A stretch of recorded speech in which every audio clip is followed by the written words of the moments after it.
Oi, pessoal! Mais uma aula sobre equilíbrio químico. A gente vai trabalhar agora a parte qualitativa do equilíbrio, que envolve, então, o princípio de Le Chatelier. Quando o sistema está em equilíbrio, a gente sabe que ele está em equilíbrio quando a velocidade da reação direta é igual à da velocidade da reação inversa. O que isso quer dizer? Que ao mesmo tempo que eu estou formando produtos, eu também estou formando reagentes com a mesma velocidade.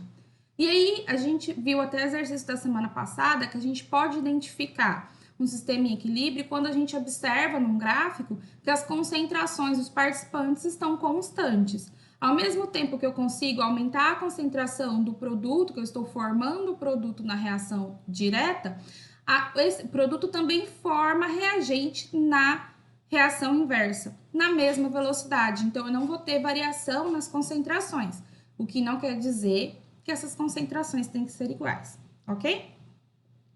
Se eu deixar esse equilíbrio lá paradinho, de boinha, não mexer nele, ele vai permanecer em equilíbrio para sempre.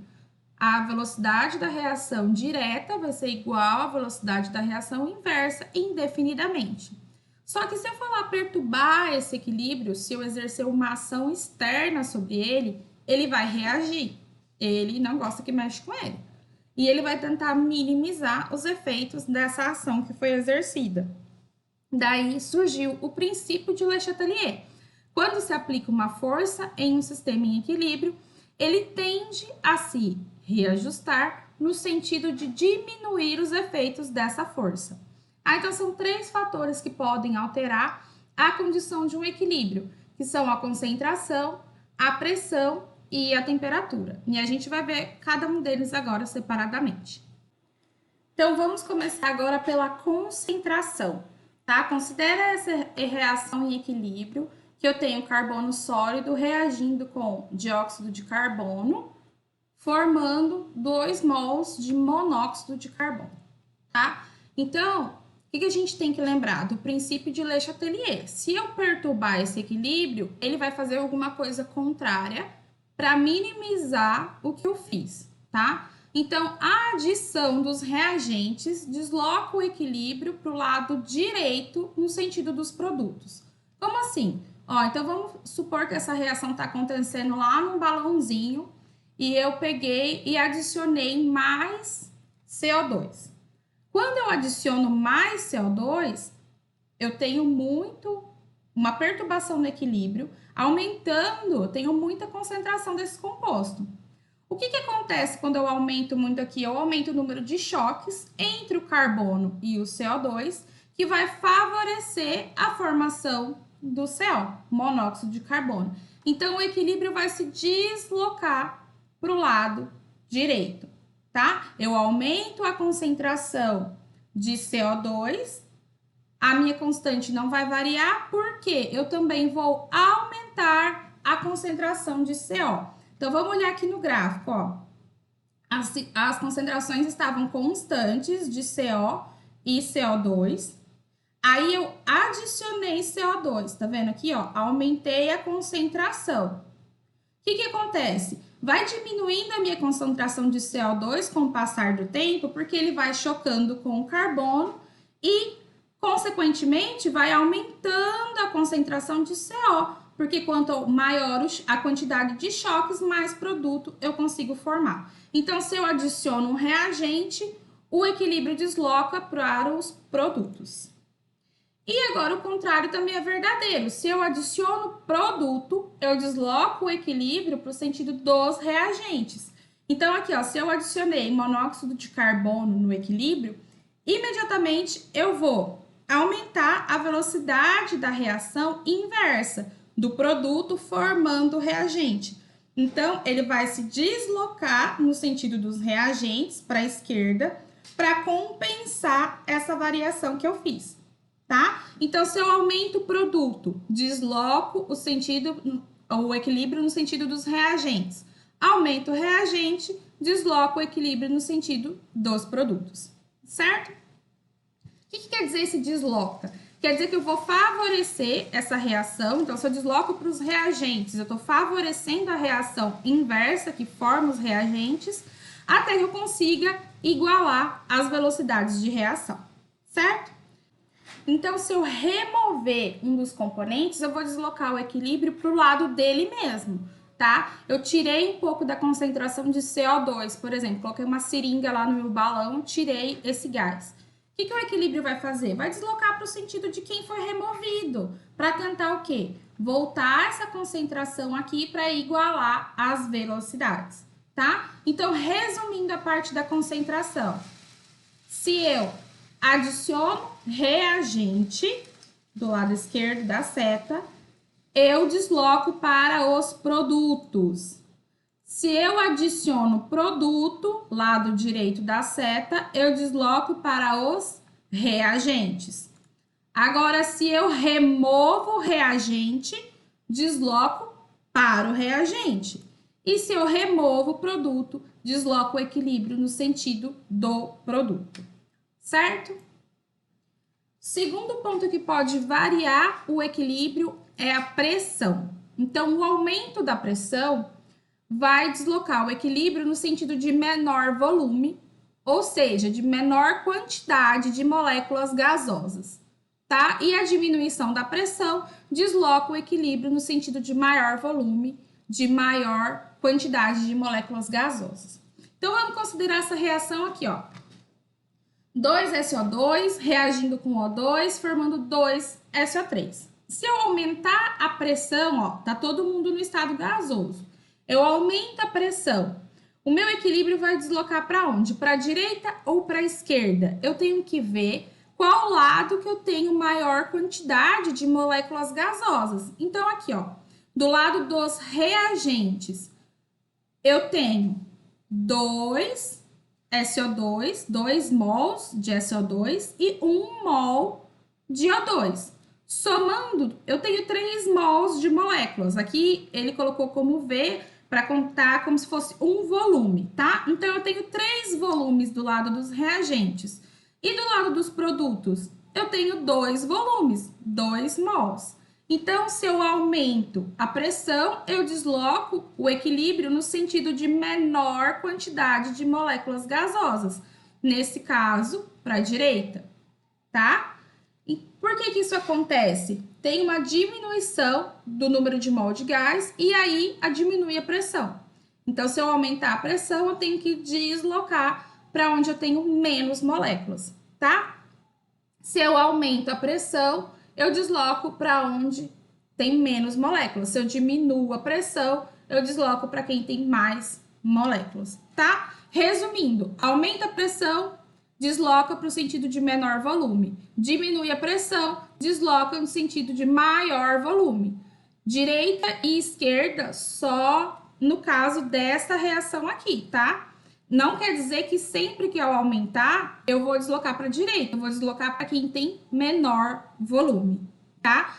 Importante, a pressão só influencia se eu tiver alguém no estado gasoso. Ah, eu tenho todo mundo no estado aquoso. Se eu diminuir a pressão, não vai acontecer nada com o meu equilíbrio, ele vai continuar de boinha, tá? Aqui um exemplo que eu tenho quantidades iguais de moléculas. Então, eu tenho 2V e 2V. Eles também não vão ser afetados pela variação de pressão, tá? Só quando eu tiver um lado que tem menos moléculas, quando eu aumentar a pressão, desloca para lá. Quando eu diminuir a pressão, desloca para o outro lado. E se eu adicionar um gás que não faz parte da reação? Então, vamos supor essa reação aqui, ó. Eu tenho H2 mais I2, formando 2HI. Daí, eu coloquei gás argônio. Vamos supor, é um gás nobre, que ele é inerte, não vai reagir. Eu não variei a concentração de nenhum deles, o gás só tá lá. Então, a adição desse gás também não desloca o equilíbrio químico. Tranquilo? Por último, a gente tem a temperatura. A temperatura é o mais importante, porque ele é o único fator que altera o valor de Kc, tá? A gente deslocou o equilíbrio com concentração, deslocou o equilíbrio com pressão, mas o Kc continua sendo o mesmo, tá? Quando a gente tem a temperatura, o Kc vai variar. Então, considera essa reação aqui, ó. Gás nitrogênio com gás hidrogênio, formando gás amônia. E eu coloquei que o ΔH dessa reação, ou seja, a variação de entalpia dessa reação é menor do que zero. Quando eu tenho menor do que zero, é uma reação endotérmica, que precisa absorver calor, ou uma reação exotérmica, que precisa liberar calor. Se ela é menor do que zero, ΔH negativo, eu estou liberando, mandando para fora essa energia. Então, se eu estou jogando para fora energia e eu vou aquecer, vai favorecer a minha reação? Não. Se eu resfriar, sim.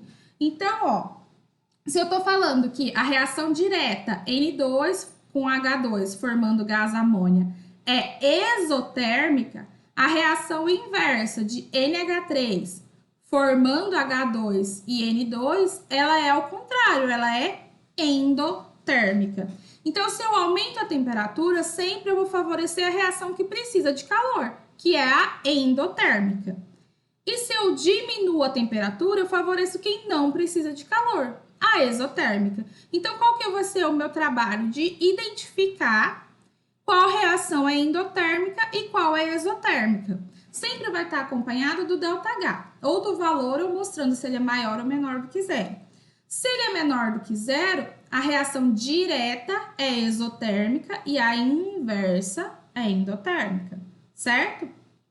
Então, quando está em equilíbrio, sempre a reação endotérmica absorve calor, a exotérmica libera calor. Se eu aumento a temperatura, eu favoreço quem precisa de calor, endotérmica. Se eu diminuo a temperatura, eu favoreço, então, a exotérmica. Aqui um outro exemplo, ó. Mesmo gás nitrogênio, só que agora reagindo com gás oxigênio, formando 2NO, óxido de nitrogênio. E aí, eu tenho um ΔH maior do que zero. Se o meu ΔH é positivo, eu preciso de calor para que essa reação aconteça. Então, se eu aumentar a temperatura, o que vai acontecer? Eu vou fazer com que essas moléculas se choquem com uma velocidade maior, deslocando o equilíbrio no sentido dos produtos, tá? E se eu diminuir a temperatura, eu vou favorecer que os produtos formem os reagentes, certo? Quando a gente estudou em cinética química, a gente viu que existem catalisadores, que são substâncias que vão aumentar a velocidade da reação, diminuindo a energia de ativação, tá? Quando eu estiver em equilíbrio, vou fazer uma reação, eu quero que ela atinja o equilíbrio, e eu coloco um catalisador, ela vai aumentar tanto a velocidade da reação direta quanto da reação inversa. Então, vai reduzir a velocidade para os dois lados. Então, não vai deslocar o equilíbrio, tá? Então, o que eu preciso saber? Concentração. Aumento do produto, desloca para o reagente. Aumento do reagente, desloco do produto, tá? Se eu diminuo o reagente, desloco para o próprio reagente. Se eu diminuo o produto, desloco para o próprio produto, tá? Questão da pressão. Desloco sempre quando eu aumento a pressão para o lado que tem menos moléculas gasosas. E se eu diminuo a pressão, desloco para o lado que tem mais moléculas gasosas. Temperatura. Se eu aumento a temperatura, favoreço a reação que precisa de temperatura, endotérmica. Se eu diminuo, eu favoreço a exotérmica, certo? Vamos fazer um exercício juntos aqui para colocar em prática. Parece que é muita coisa, mas é bem tranquilo, ó. Um exercício da FUVEST. A equação representativa da reação de decomposição térmica do bicarbonato de sódio é... Então, eu tenho 2 bicarbonatos de sódio, sendo decomposto em carbonato de sódio, CO2 e H2O, tá? Primeira coisa que a gente tem que reparar, ó, do lado dos produtos, eu tenho estado sólido, do lado dos reagentes, eu tenho sólido, sólido e gasoso. Presta bastante atenção. Então, considere as seguintes condições: sistema aberto, fechado, desculpa, sistema aberto, presença adicional de CO2 e remoção de água. Quais das condições citadas vão favorecer a reação? Então, aqui, ó, sistema fechado. Então, eu tô fazendo essa reação de modo com que não escape nenhum gás, tá? Então, eu tenho aqui a minha molécula de água, ela não vai escapar. Agora, quando eu tenho o sistema aberto, essa água vai sumir. Eu vou diminuir a concentração do meu componente gasoso. Quando eu diminuo a concentração do produto, o que acontece? A reação se desloca no sentido do próprio produto, tá? Então, também a número 2 está favorecendo a reação direta, certo? Presença adicional de CO2, ó, CO2 está do lado dos produtos. Se eu aumento o produto, eu desloco para o sentido dos reagentes. Então, a número 3, ela não favorece a reação direta, favorece a reação inversa. E se eu remover a água? É a mesma coisa que eu ter um sistema aberto. Então, eu também vou estar favorecendo a reação direta, tá? Diminuir o produto, eu desloco no sentido desse próprio produto. Então, as condições que vão favorecer a reação: sistema aberto, vou diminuir a concentração de H2, então o equilíbrio desloca para lá. E 4, remoção de água, certo? Se você ficou com alguma dúvida, eu coloquei aqui link de 3 videoaulas que podem te ajudar. Se não adiantou, me manda um e-mail ou entre em contato pelo WhatsApp, tá bom? Um beijo!